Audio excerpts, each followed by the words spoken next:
Get him out of my site. इसे मेरी नज़रों से दूर ले जाओ। डोंट ये डेयर टॉक टू मी। मुझसे बात करने की हिम्मत भी मत करना। It's not like that. ऐसी बात नहीं है। He is free from cares. वो फिक्र से आज़ाद है। I just know him by name. मैं सिर्फ इसे नाम से जानता हूँ। It takes to make quarrel. ताली दोनों हाथों से बजती है। One lie leads to another. झूठ की इंतहा झूठ। He has put a spell on Ehsan. इसने एहसन पर जादू कर दिया है। He is just sacrificial lamb. वो महज कुर्बानी का बकरा है। He is an apple of my eye. वो मेरी आंख का तारा है। I really mean it. मेरा वाकई यही मतलब है। I call a spade a spade.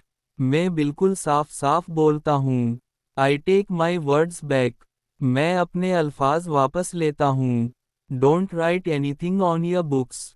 अपनी किताबों पर कुछ ना लिखो। The best wealth is personality and character. असल दौलत तो शख्सियत और किरदार होती है। Please do not make fun of me. मेहरबानी करके मेरा मजाक मत उड़ाओ। I am not middle class even.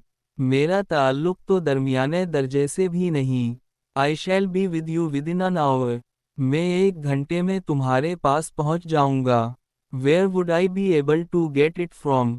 ये मुझे कहाँ से मिलेगी।